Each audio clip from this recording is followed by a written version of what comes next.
चलो देखो, आज नया कॉन्सेप्ट है amount received without consideration from a person other than a relative. कहने का मतलब है कि अगर तुम्हें कोई कोई भी जो है कंसिडरेशन मिलता है, अमाउंट रिसीव मतलब कोई भी अमाउंट मिलता है बिना कंसिडरेशन के, और वो कंसिडरेशन किससे मिलता है? ऐसे पर्सन से जो आपका रिलेटिव नहीं है, तो वो किसमें टैक्सेबल हो जाएगा? इनकम फ्रॉम अदर सोर्स में। कैसे? Amount received without consideration from a person other than a relative. कहने का मतलब अगर तुम्हें कोई पैसा मिलता है और वो पैसा बिना किसी कंसिडरेशन मिलता है, मतलब आपने कुछ किया नहीं, ऐसे ही मिला आपको, वो आपके रिलेटिव से नहीं मिला, किसी अन्य पर्सन से मिला, तो टैक्सेबल हो जाएगा। इसका लॉजिक क्या है बताओ? तो लॉजिक कोई बता सकता क्यों ऐसा है? भाई तुम्हारे रिलेटिव वाला तुमको कोई पैसा दे रहा है, तो क्या बेवकूफ है क्या वो? नहीं है ना। इसका मतलब कि तुमने कुछ ना कुछ उसके लिए किया होगा तभी तो। इसीलिए कहते हैं कि ऐसा इसलिए भी आया था क्योंकि पहले लोग क्या करते थे टैक्स बचाने के लिए। जैसे हमें ये पता है कि हमें कोई गिफ्ट मिलेगा फ्री का, तो उस पर टैक्स नहीं लगेगा, तो हम तुमसे बोल देते थे हमें पैसे मत दो, हमें गिफ्ट दे देना, कोई अमाउंट दे देना, ठीक है। तो उसमें क्या होता था, लोग ऐसे लेके बोल देते थे ये तो हमारे लिए गिफ्ट है ना, गिफ्ट गिफ्ट की क्या टैक्स। इसीलिए बोला गया कि अगर तुम्हारे रिलेटिव के अलावा तुमको कहीं से भी पैसा मिलता है तो ये मान लिया जाएगा कि वो टैक्सेबल है, क्योंकि वो टैक्सेबल करना ही पड़ेगा भाई। ये तो हर कोई ऐसे करेगा, कोई टैक्स देगा ही नहीं। इसीलिए बोला गया अमाउंट कोई भी अमाउंट अगर रिसीव होता है विदाउट कंसिडरेशन, आपने कुछ किया नहीं, आपको ऐसे ही मिला, from a person other than a relative. क्यों? रिलेटिव से तो मिलता ही है ना, रिलेटिव से मिल ही जाता है। अच्छा हाँ, लेकिन एक चीज और, ये रिलेटिव डेफिनेशन बहुत इंपॉर्टेंट है। ये रिलेटिव में कौन कौन आएगा कौन नहीं आएगा ये भी देखना जरूरी है भाई। अगर एक इंसान है, उसके अपने घर वाले ही रिलेटिव हैं या ससुराल के पक्ष वाले भी रिलेटिव हैं, ये भी देखना इंपॉर्टेंट है, समझे? तो रिलेटिव डेफिनेशन बहुत इंपॉर्टेंट है, वो अभी देखेंगे। उससे पहले ये देख लो, इफ एन एसएससी माने tax payer, if an tax payer receive an amount in excess of 50,000, 50,000 से ऊपर की बात हो रही है, और रिसीव नॉन मॉनेटरी आइटम मतलब जो मॉनेटरी वाइज में नहीं है, जैसे बाइक दे दी, पैसे नहीं दिए, बाइक दे दी, फ्लैट दे दिया, ठीक है। नॉन मॉनेटरी लाइक मूवेबल माने जो मूव करता है, मतलब बाइक बोल दो। नॉन मूवेबल मतलब फ्लैट दे दिया, जो मूव नहीं करता है, फ्लैट दे दिया। Asset which value is more than 50,000 without any consideration. Without any consideration माना आपने कुछ किया नहीं, आपको ऐसे ही मिल गया, from a person who is not a relative, जो आपका रिलेटिव नहीं है, तो फिर क्या हो जाएगा उस केस में? इनकम फ्रॉम अदर सोर्स में इनकम टैक्सेबल हो जाएगा। मैं एग्जांपल देके बताता हूँ। जैसे मान लो मैंने विपेश को 60,000 रुपए दिए, ठीक है, हमने बोला गिफ्ट है, गिफ्ट, हम इनके रिलेटिव नहीं है, तो इनके जब इनका आईटीआर भरा जाएगा तो ये 60,000 रुपए इनकम टैक्सेबल होगी कि नहीं होगी? मेरे को इतना बताओ, टैक्सेबल होगी कि नहीं होगी? 60,000 रुपए, हाँ, तो 50,000 से ऊपर है तो टैक्सेबल हो जाएगी। अगर मैं इनको 40,000 रुपए दूं तो नहीं होगी। ये अपने को समझना है ना। तो ये चीज देख लो कि अगर किसी भी टैक्स पेयर यानी एसएससी कोई अमाउंट रिसीव करता है और उसकी वैल्यू 50,000 से ऊपर है, इधर देखो 50,000 से ऊपर है, चाहे वो 50,000 रुपए की चाहे कैश हो और नॉन मॉनेटरी हो, मतलब बिल्डिंग दे दी, फ्लैट दे दिया, गाड़ी दे दी, उसकी वैल्यू 40,000 है, तब भी नहीं टैक्सेबल होगा, ठीक है। विच इज वैल्यू, हाँ, मोर देन। और ये सबसे इंपॉर्टेंट है, such amount should be receive after 1/4/2006। अगर इससे पहले वाला टैक्सेबल नहीं होता था। मैं तुम्हें बताता हूँ उसका रीजन क्या था। 2006 में ही एक नया कानून आया था, उससे पहले लोग फ्री करवा रहे थे, समझ रहे हो, टैक्स लगता ही नहीं था, फ्री करवा रहे। तो गवर्नमेंट, पता है गवर्नमेंट हर चीजों से जब देखती है बहुत ज्यादा दिक्कत हो रही तब वो नया रिवाइज लॉ लाती है। उससे पहले लोग उन्होंने देखा कि लोग यही कर रहे हैं, फ्री का दिखा के कुछ टैक्सेबल करवा ही नहीं रहे, तो 1/4/2006 से ये रूल आया। तो क्वेश्चन में अगर 1/4/2006 से पहले दिखाया जाएगा तो भले 60,000 हो, टैक्सेबल ही नहीं हुआ, क्योंकि such amount should be received after लिखा ना, उससे पहले है तो नहीं हुआ। तो ये डेट इंपॉर्टेंट है भाई। क्वेश्चन में 50,000 से ऊपर दे देंगे तुम्हें लगेगा टैक्सेबल है, पता चलेगा वो 1/4/2000 पूरा 2000, तब तो नहीं होगा ना। तो डेट भी इंपॉर्टेंट है, अमाउंट भी इंपॉर्टेंट है। अच्छा एक बात बताओ, अगर 1/4/2007 को मिला तुम्हें और 40,000 मिला तब भी नहीं होगा भाई? 50,000 से ऊपर भी होना चाहिए, 1/4/2006 के बाद का भी होना चाहिए, और तीसरा अदर देन रिलेटिव से होना चाहिए। रिलेटिव भी तो नहीं होना चाहिए, रिलेटिव हो गया तो टैक्सेबल नहीं होगा। लेकिन सर अब रिलेटिव को डेफिनेशन जाने बिना आप कैसे मान लेंगे कि रिलेटिव में आता है कि नहीं आता है? उसको देख लेते हैं ना, इसको हटा दें, लिख लिया ना, लिखा हो तो लिख लो उसमें, तो हम हटा दे रहे हैं।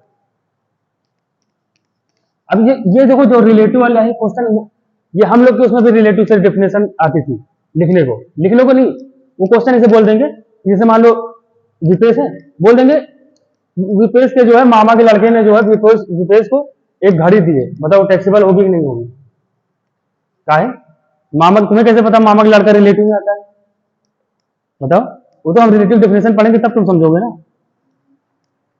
तो देखो, अरे एक बात बताओ, मैं तुम्हें इसको हिंदी में लिखवाऊंगा क्योंकि हिंदी में ज्यादा जल्दी समझ में आएगा, इस तरह तुम कंफ्यूज हो जाओगे क्या बोल रहे हैं, ठीक है? अच्छा, उससे पहले मैं एक इंपॉर्टेंट टर्म बता देता हूँ, स्पाउस माने क्या होता है? कोई जानता है स्पाउस माने? क्योंकि इनकम टैक्स में स्पाउस का वर्डिंग पता होना बहुत जरूरी है, हर जगह स्पाउस ही यूज होता है। स्पाउस का मतलब होता है, अगर एक हस्बैंड की नजर से बात करें तो उसकी वाइफ उसका स्पाउस होगा, और एक लेडीज की नजर से बात करें तो जो उसका हस्बैंड है वो स्पाउस होगा। मतलब विपेश है, विपेश की वाइफ तुम्हारी क्या हो जाएंगी? अरे हंसने वाली बात नहीं है यार, एक मिनट देखो, अगर एक हस्बैंड की नजर से बात करें तो उसकी वाइफ उसकी स्पाउस है, और एक वाइफ की नजर से बात करें तो उसका हस्बैंड उसका स्पाउस है, ठीक है? तो देखो,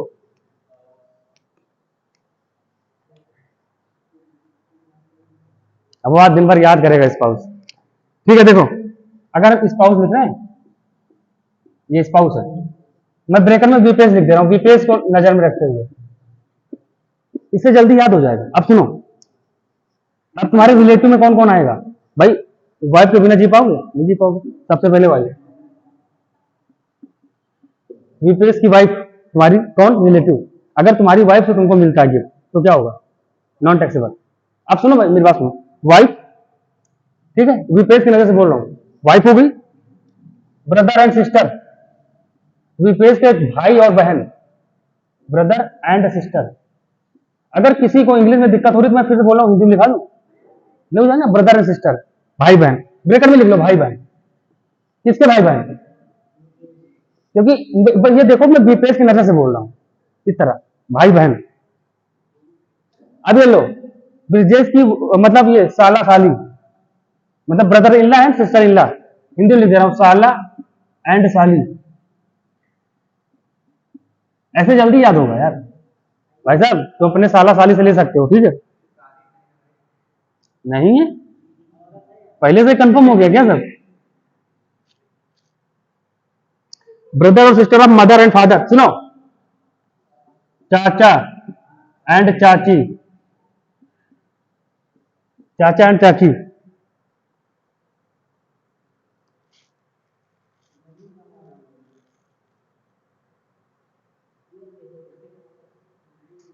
ब्रदर और सिस्टर ऑफ मदर और फादर, ब्रदर और सिस्टर ऑफ असेसीज मदर और फादर, ठीक है?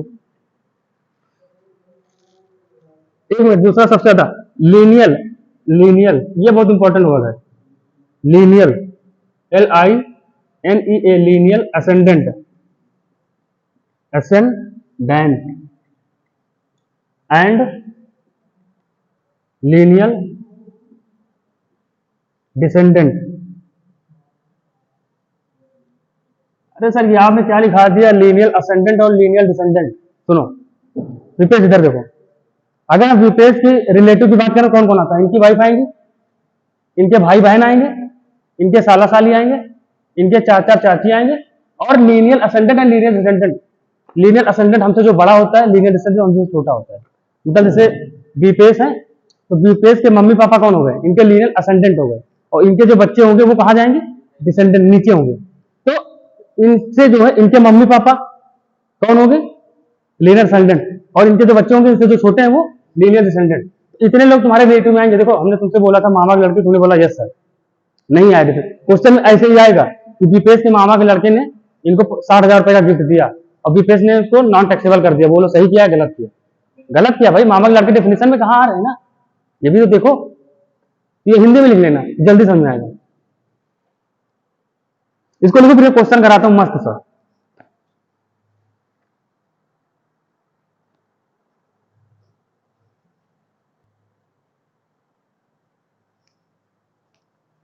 देखो, mister Alok receive following gift in the previous year 22-23, calculate taxable income for the सस्मेटेड टेस्ट ऑफिस। इनको कोई मिस्टर आलोक है, उनको अभी देखो मैं लिखूंगा कौन कौन से गिफ्ट रिसीव हुए। तुम लोग को खाली बस ये बताना है कि ये gift income from other source में टैक्सेबल होंगे कि नहीं होंगे, ठीक है? लिखो, receive received a gift of rupees 40,000 from his employer। ये पूरा मैं 4-5 पॉइंट लिखा दूं, फिर एक एक करके डिस्कस करूंगा, ठीक है। Number 2,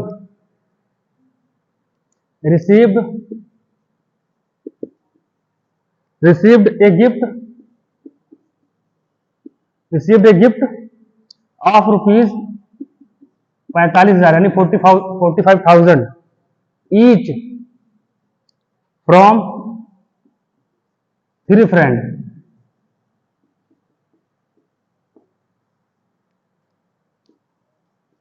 on the occasion of his marriage। Number 3, received a gift of rupees 70,000 from a friend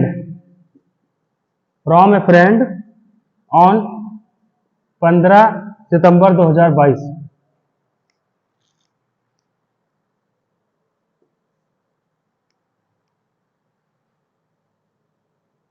received, इधर देखो इसे, received A gift of rupees 80,000, 70 बजा 80 फ्रॉम फादर्स ब्रदर।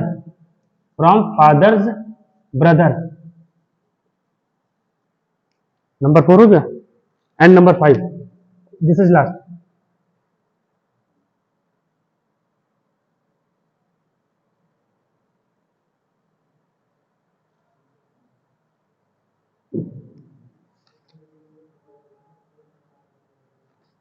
देखो, रिसीव ए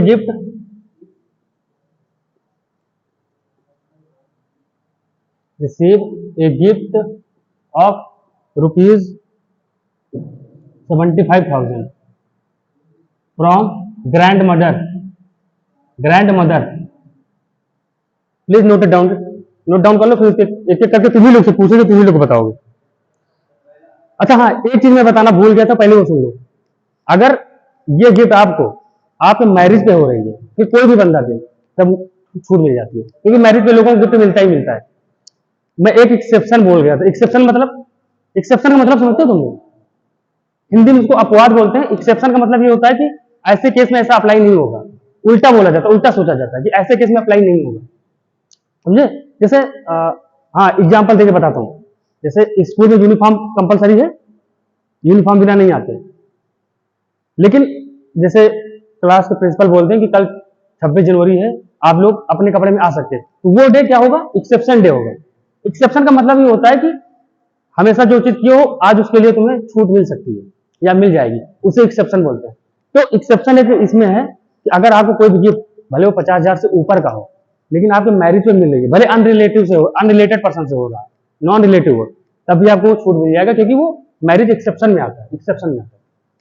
अब ये मैं एक एक करके करा दे रहा हूं, ठीक है? इसमें कोई वो फिगर नहीं डालनी है, बस खाली बताना है कि टैक्सेबल है कि नहीं, नॉन टैक्सेबल है। स्टार्ट करूं मैं? Number 1, receive a gift of rupees 40,000 from his employer. Taxable, non taxable? क्यों? रीजन भी बताना है। इसमें 2 रीजन है। एक तो 50,000 से नीचे, वो अलग चीज है। एम्प्लॉयर से मिल रहा है भाई, और एम्प्लॉयर एम्प्लॉय का जहां रिलेशनशिप आता है, वो सैलरी में टैक्सेबल होता है। ये इसमें टैक्सेबल ही नहीं होगा, भले ये अभी 1 लाख होता तब भी नहीं टैक्सेबल होता। जहां पर आपको गिफ्ट आपके एम्प्लॉयर से मिल रहा है, मतलब आपकी कंपनी से मिल रहा है, तो वो गिफ्ट टैक्सेबल कहां होगा? Under the head of salary. जब सैलरी में टैक्सेबल हो रहा है, तो यहाँ पे सैलरी, यहाँ पे टैक्सेबल होने की बात ही नहीं है। तो इसका सोल्यूशन लिख लो। इसका सोल्यूशन क्या लिखोगे? अरे इसका सोल्यूशन बताओ, क्या लिखोगे? This is not a part of income from other source because it already taxable under the head salary. ये लिख सकते हो, लिख लेना, ठीक है? दूसरा, receive a gift of rupees 45,000 each from 3 friend on the.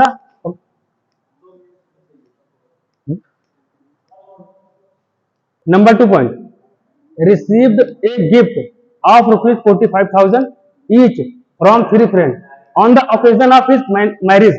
मैंने एक्सेप्शन बोला था कि अगर तुम्हारी मैरिज पे तुम्हें कोई गिफ्ट मिल रहा है तो चाहे वो 50,000 से कम हो चाहे 50,000 से ऊपर, टैक्सेबल हो या नहीं टैक्सेबल हो, नॉन टैक्सेबल। लेकिन 45,000 है तो वैसे भी 50,000 से नीचे ही था। अच्छा हाँ, जैसे कंफ्यूज करने के लिए क्वेश्चन पता क्या करेंगे, वो बोल देंगे कि उनको 2 लाख रुपए का गिफ्ट मिला, 5 फ्रेंड ने इक्वल अमाउंट में दिया, तो इसका मतलब हर किसी ने कितना दिया होगा, 40,000। ये टैक्सेबल है नॉन टैक्सेबल? ईच पर्सन देखना है, एग्रीगेट करके नहीं देखना है। एग्रीगेट के हिसाब से 50,000 से ऊपर हो गया 2 लाख, लेकिन ईच पर्सन के हिसाब से देखो तो 40,000 है। तो ईच पर्सन देखना है, एग्रीगेट में नहीं देखना है। नेक्स्ट पॉइंट इधर देखो, देखो तुम बताना इसको। Received a gift ₹70,000 from A friend on 15/9/2022। Condition satisfied, condition satisfied, condition satisfied. Friend is not your relative, friend is not your relative. तो ये टैक्सेबल नॉन टैक्सेबल? टैक्सेबल, ठीक है। चौथा, receive a gift ₹80,000, condition number 1, from A fathers brother. क्यों? Father brother मतलब चाचा, father brother मतलब आपके पिताजी के भाई चाचा हुए, तो वो रिलेटिव डेफिनेशन में आते हैं। अगर आते हैं तो हमें 80,000 से मतलब ही नहीं है। अगर ये डेट भी पड़ी होती तब भी मतलब नहीं था। इन तीनों कंडीशन में से कोई भी एक अगर अनसेटिस्फाइड रह गए वो नॉन टैक्सेबल हो जाएगा। Last, receive a gift ₹75,000 from grand mother. अब ग्रैंड मदर आता है डेफिनेशन में, नहीं आते।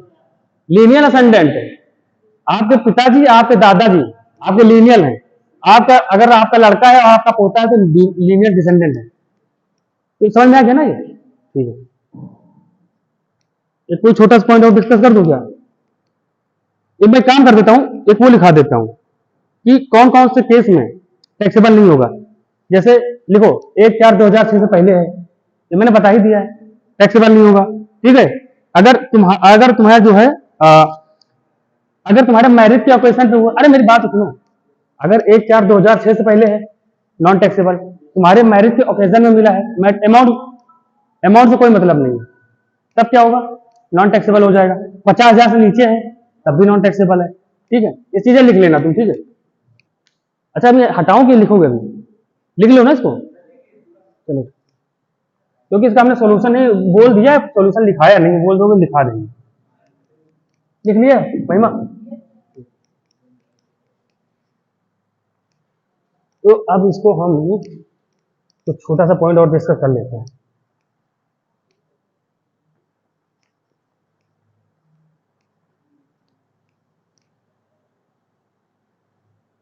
देखो, calculate taxable income for mister Resu.